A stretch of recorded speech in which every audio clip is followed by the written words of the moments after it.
Listen while the makers of Rexall drug products and 10,000 independent Rexall family druggists bring you Dick Powell as Richard Diamond, private detective.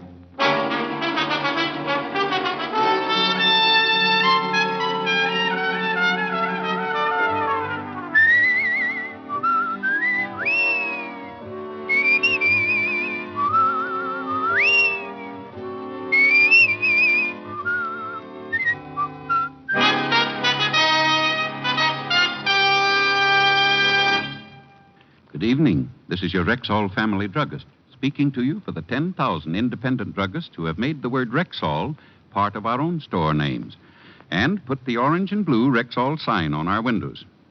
We've done that because we recommend and sell the 2,000 or more drug products made by the Rexall Drug Company.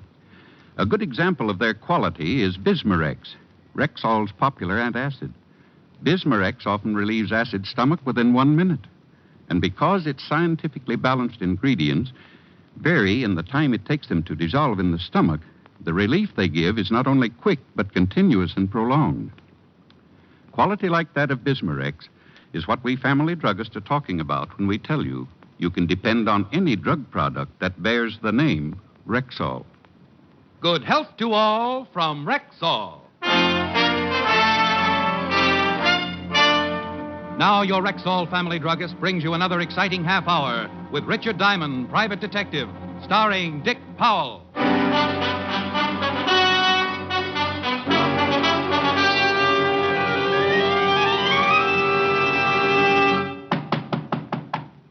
Come in. You Mr. Richard Diamond? That's right, but keep it quiet and we'll split the reward. Well, my name is Tobias P. Briggs.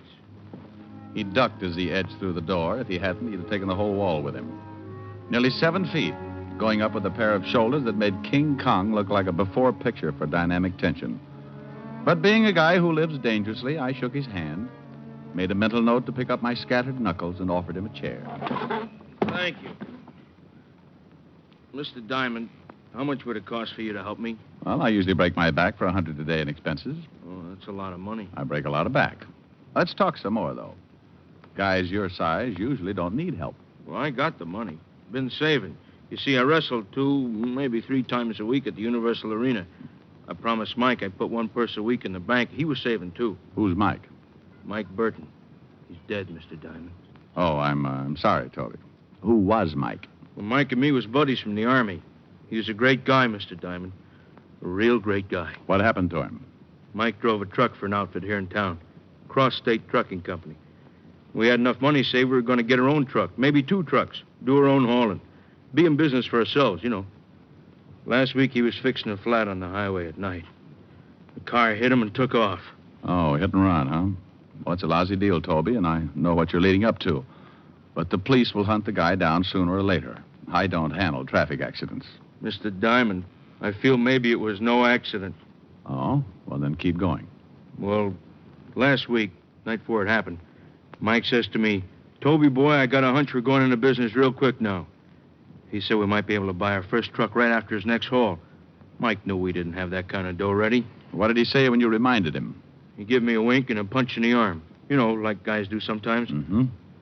He's a great guy, Mr. Diamond. Oh, well, I see. Now, look, Toby, the afternoon's pretty well shot anyway. I'll poke around town a little, and if I can find anything to back up your suspicions, I'll take the case.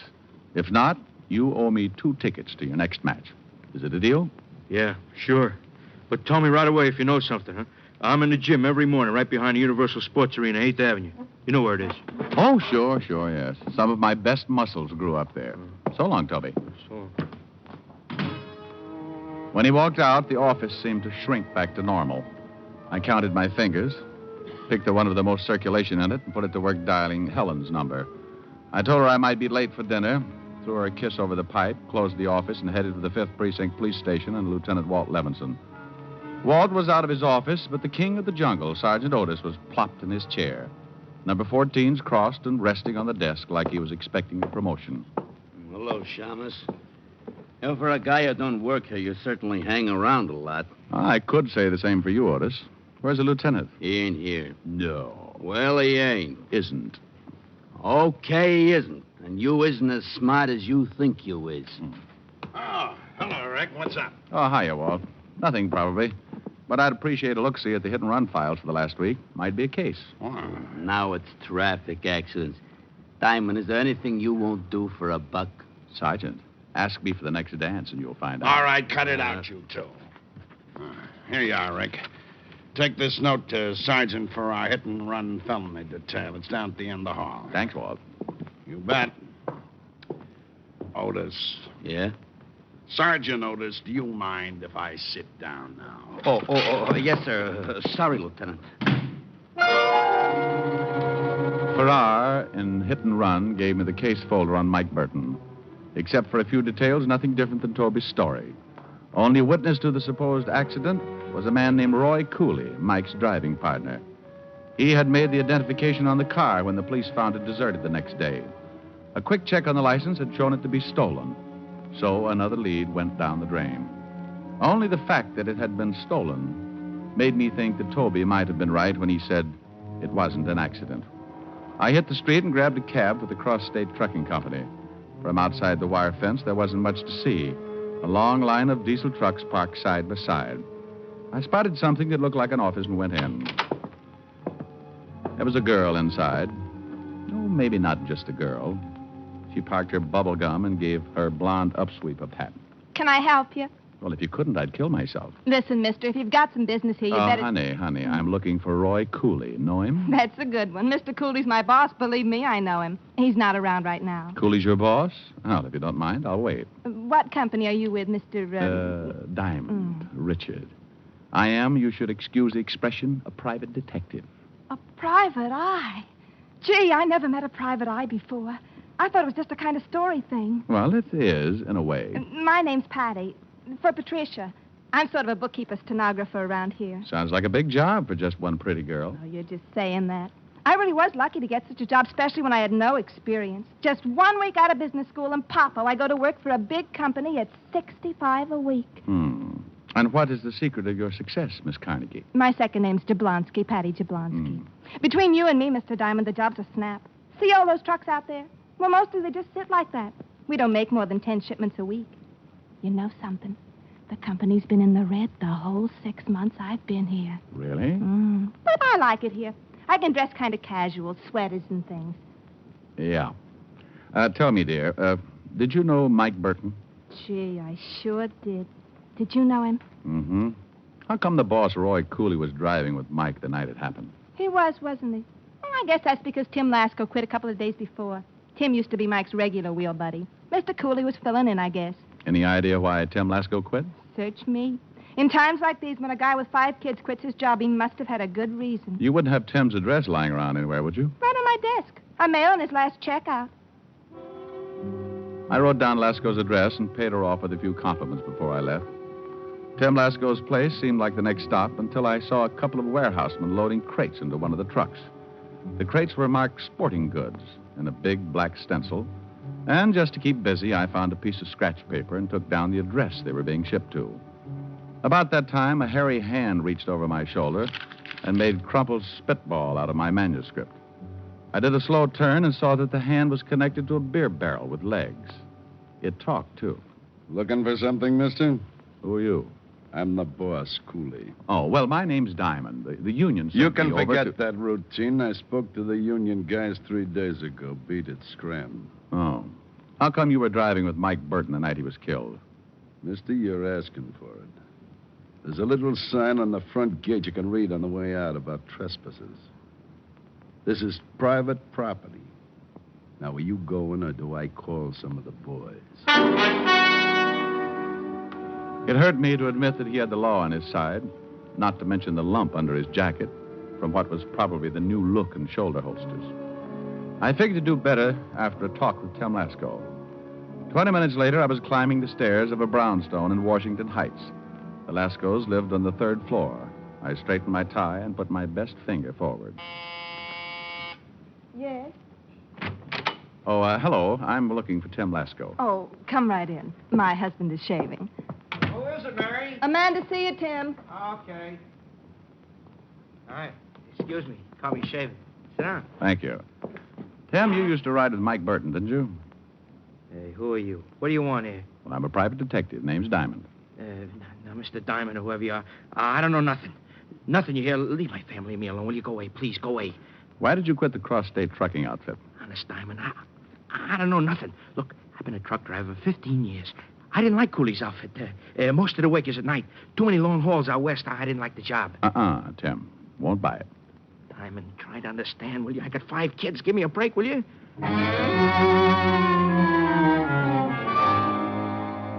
There was no sense going around again.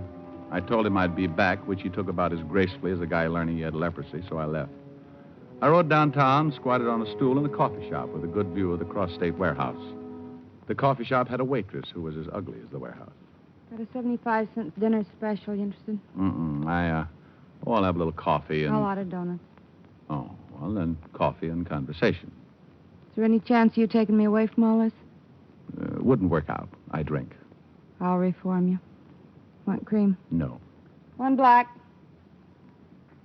How come you're staring at that warehouse instead of me? Want to give me a complex? What's the matter? Did I say a dirty word? We kicked it around until the warehouse was empty, except for a muscle-bound night watchman who chain-smoked behind the front gate. It was a short walk to the fence behind the loading dock. A garbage can and some fancy scrambling helped me over. And then I squirreled under the line of trucks until I reached the one they'd loaded that afternoon.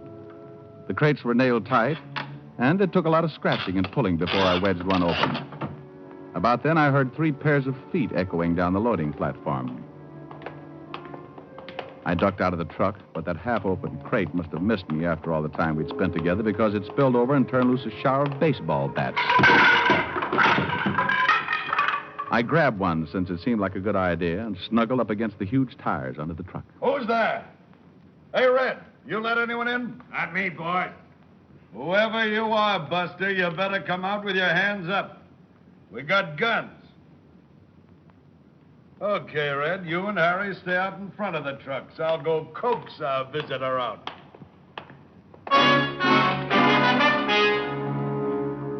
He was poking around gun first in each truck and then around it. Sooner or later, he was going to reach my truck. So I sprinted across an open 10 yards until I got into a friendly shadow of the next truck in line. All right, stay where you are. I can see you. He was lying, and I knew it because I couldn't even see myself. There were 3 more trucks ahead of me, 3 more open spaces. Then I'd be at the back fence. I closed my mouth so my teeth wouldn't shine like a beaver at a dentist convention and moved.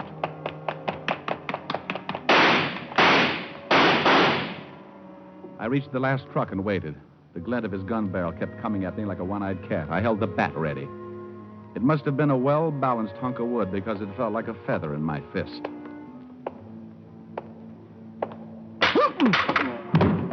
The bat cracked wide open like an overboiled hot dog, but it stretched coolly out. I didn't wait for the others to find out what happened, but I took off over that back fence like a kangaroo with his tail on fire. Once I made the street, I caught a cruising cab and relaxed until my breath caught up with me.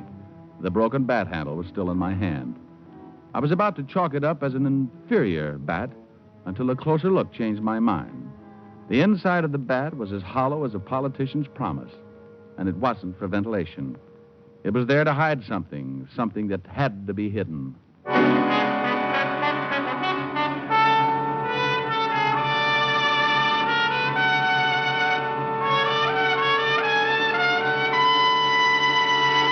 You're listening to Richard Diamond, Private Detective, brought to you by the makers of Rexall Drug Products and your Rexall family druggist.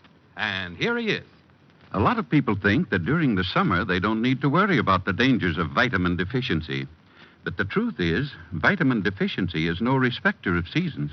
You mean we're just as likely to be low on vitamins during the summer as any other time? Exactly, ma'am. And that's why I tell my customers to continue supplementing their daily diet with Rexall Plenamins. What? Plenamins. Rexall's famous multivitamin capsules. You see, ma'am, just 2 Plenamin capsules a day give you more than your daily minimum requirement of every vitamin for which such requirements have been established. Say, that's really vitamin protection. But that's not all. Plenamins also give you valuable liver concentrate and iron, plus other factors of the vitamin B complex. Gee, they sound expensive. On the contrary, Plenamins cost you only pennies a day. But most important, Plenamins wear the Rexall label, and you can depend on any drug product that bears the name Rexall.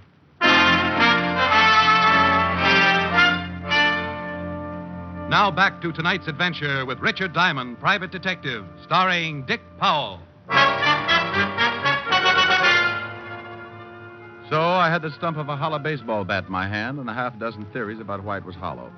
But none of my theories proved any connection between a phony trucking outfit and Mike Burton being killed by a hit-and-run driver. I put the bat under lock and key in my office desk, then stopped at the Hall of Records where Pop McIntyre handles the night watchman chores.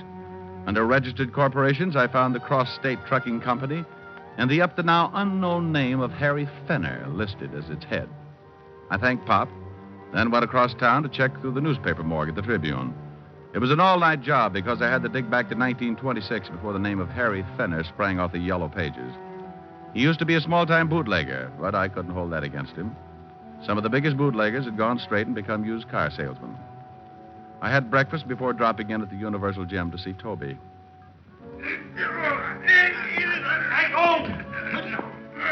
The king-sized client of mine was being mauled in the center of the ring while a chunky little guy in a black beret was hopping around full of advice.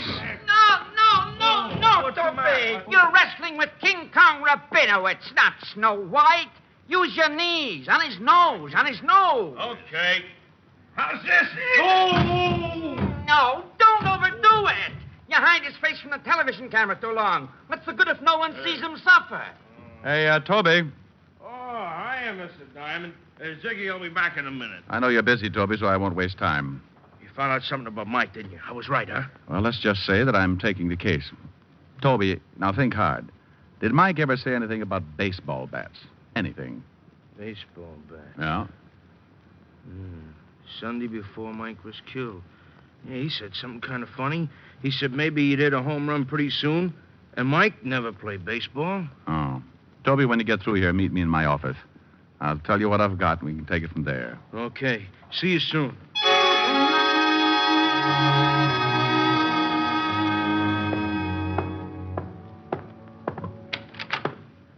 Good afternoon, Mr. Diamond. My name is, Harry Fenner. Oh.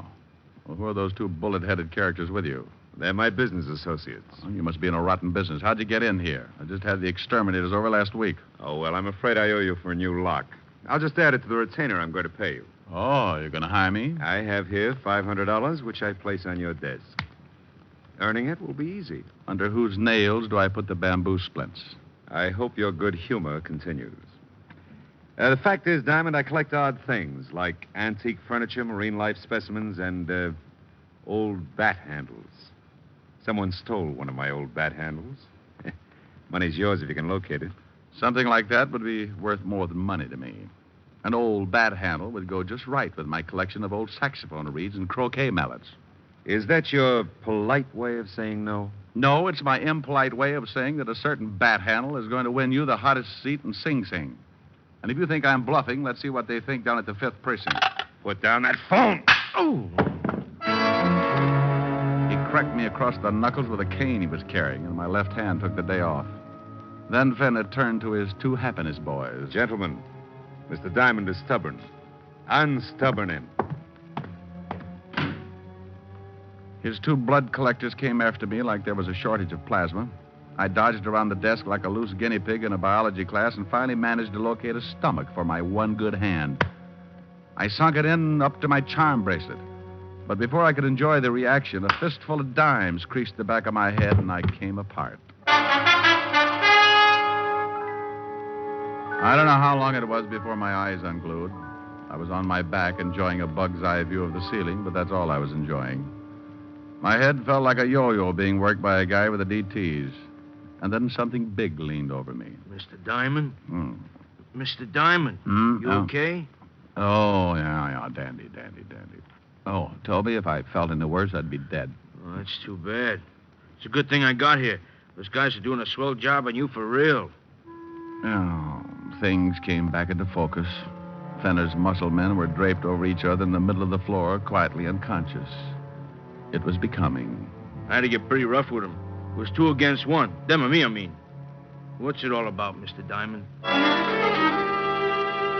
I gave Toby a quick resume about Fenner, Cooley, and the phony trucking business, including the hollow bats. As he listened, I saw new muscles growing on his old ones. He wasn't interested in details. Mr. Diamond, the this Fenner guy kill Mike? Well, Toby, I think Mike found out that Fenner and Cooley were shipping hot goods, probably jewels, in the Holla Bats. If he did, I think maybe Fenner killed him. Mm-hmm. Where does this Fenner guy live? Well, wait a minute. It's here on my desk. I was just going to give it to the police when I was crudely interrupted. No, don't call the cops. Give me that address. Well, what's the idea, Toby? We've got the score. It's a cop's job now. No, I say no. This Fenner, he got lots of dough. If he did kill Mike, he gets a big lawyer and he goes free. I don't want that, Mr. Diamond. I'll find out. I tried to cool him down, keep him in the office. Then I found myself airborne. He bounced me against the wall, and I decided not to do anything until the room stopped circuiting. Sorry about this, Mr. Diamond, because you're an all right guy. But don't try to stop me on this. I got up and weaved over to my desk, phoned Walt, and gave him Fenner's address in Long Island. Why should I meet you there? Murder, Walt, and bring some friends.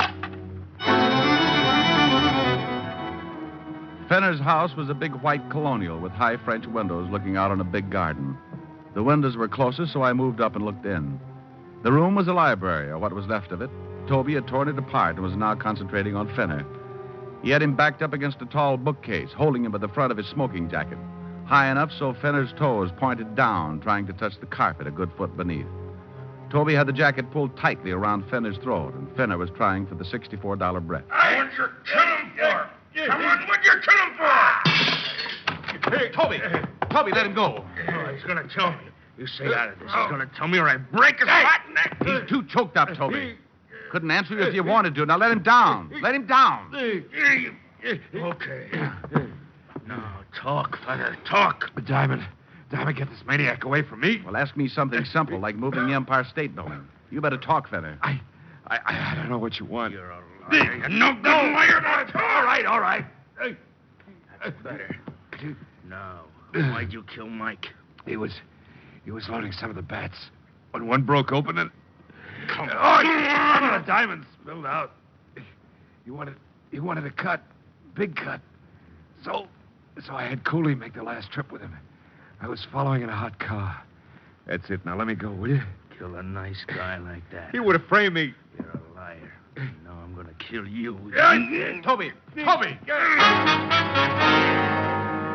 Toby grabbed Fenner, and I grabbed Toby. But it was like trying to put the brakes on a charging elephant. Toby hung on to Fenner's throat and shook me loose. Fenner was dying fast. And it looked like I couldn't do much about it until the door opened and trouble sneaked in from left field. Cooley. Break it up. Cooley, help me. You better relax, Toby. That gun in Mr. Cooley's hand gives him the floor. He's the other one, ain't he, Mr. Diamond? Cooley, give it to him. Right in the middle.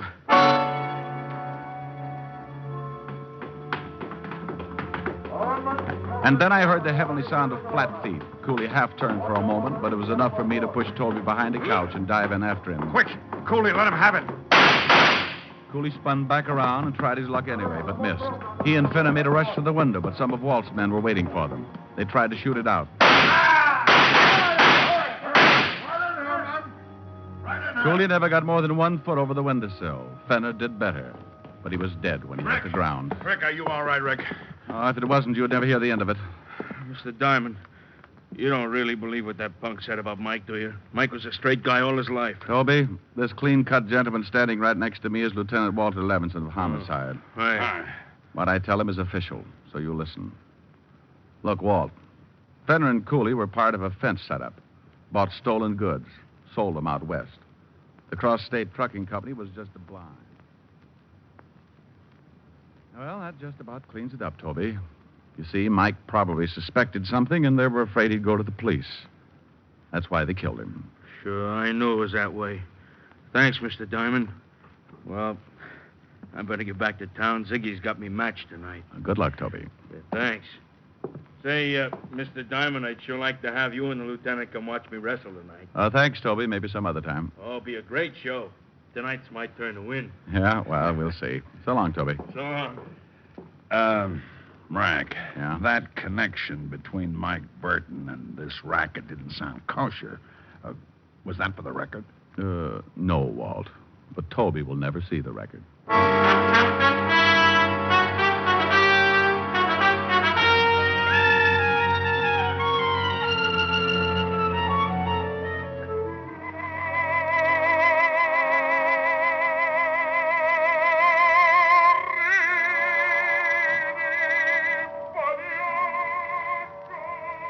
Helen, honey, please. Cut that Victrola off, will you? Rick, you still didn't tell me if Mike really intended to get mixed up with Fenner and Cooley. Well, he did. That's where he was getting the extra money he spoke about to Toby. Oh, excuse me. Rick, where are you going? I'm just going to shut this guy off. He's putting me to sleep. Oh, I suppose you could do better. Well, you think not? Honey, just sit down and listen to me. Pale hands I loved beside the Shalimar. Where are you now? Now tell me, honey, how do I rate alongside that suffering crooner on the record? That record happens to be an original release. The suffering crooner is Enrico Caruso. Oh. Where does a guy go to slash his wrist?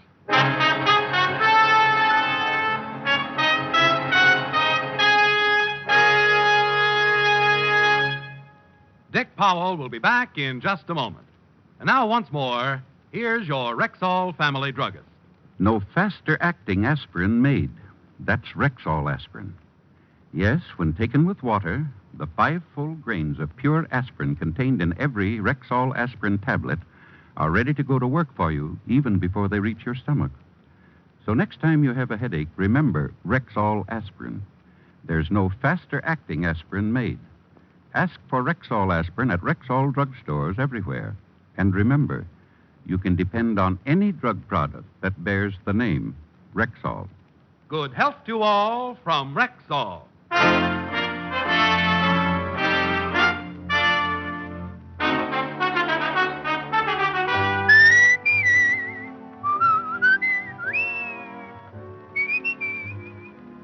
Ladies and gentlemen, for those who recognize it, the future is for sale. You can buy it now, today. You can buy it by saving. And there's no surer, more profitable means of saving than through the purchase of United States savings bonds. In the first place, United States saving bonds are safe, guaranteed by your country. Moreover, they put your saving dollars to work for you.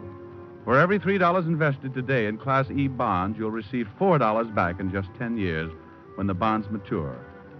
So make sure of the years ahead with United States savings bonds.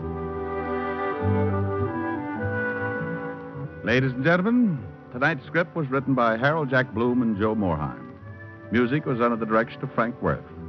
And this is Dick Powell asking you to listen in again next Wednesday at this same time when we do it all over again. Please listen in. I'm going to hit somebody on the head. Good night, everybody. You have just heard transcribed Richard Diamond, Private Detective, starring Dick Powell. This is Bill Foreman speaking.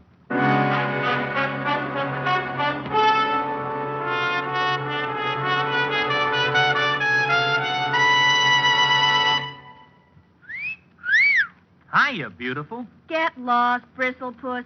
You need a shave. But I have shaved. What else do you want me to do? Silly boy, she wants you to go Stag. Go Stag? But why? Because Stag is Rexall's exclusive line of men's good grooming aids, like Stag Brushless Shave Cream. No fuss, no massage, just smooth it on, and presto, you get a clean, close shave. Your face stays smooth and whiskerless all day long. I'll do it. I'll go Stag. That's it. Join the Stag line now at Rexall drugstores everywhere. Yes, to make girls care. Go Stag. Jack Late tells stories of the underworld, Friday on NBC.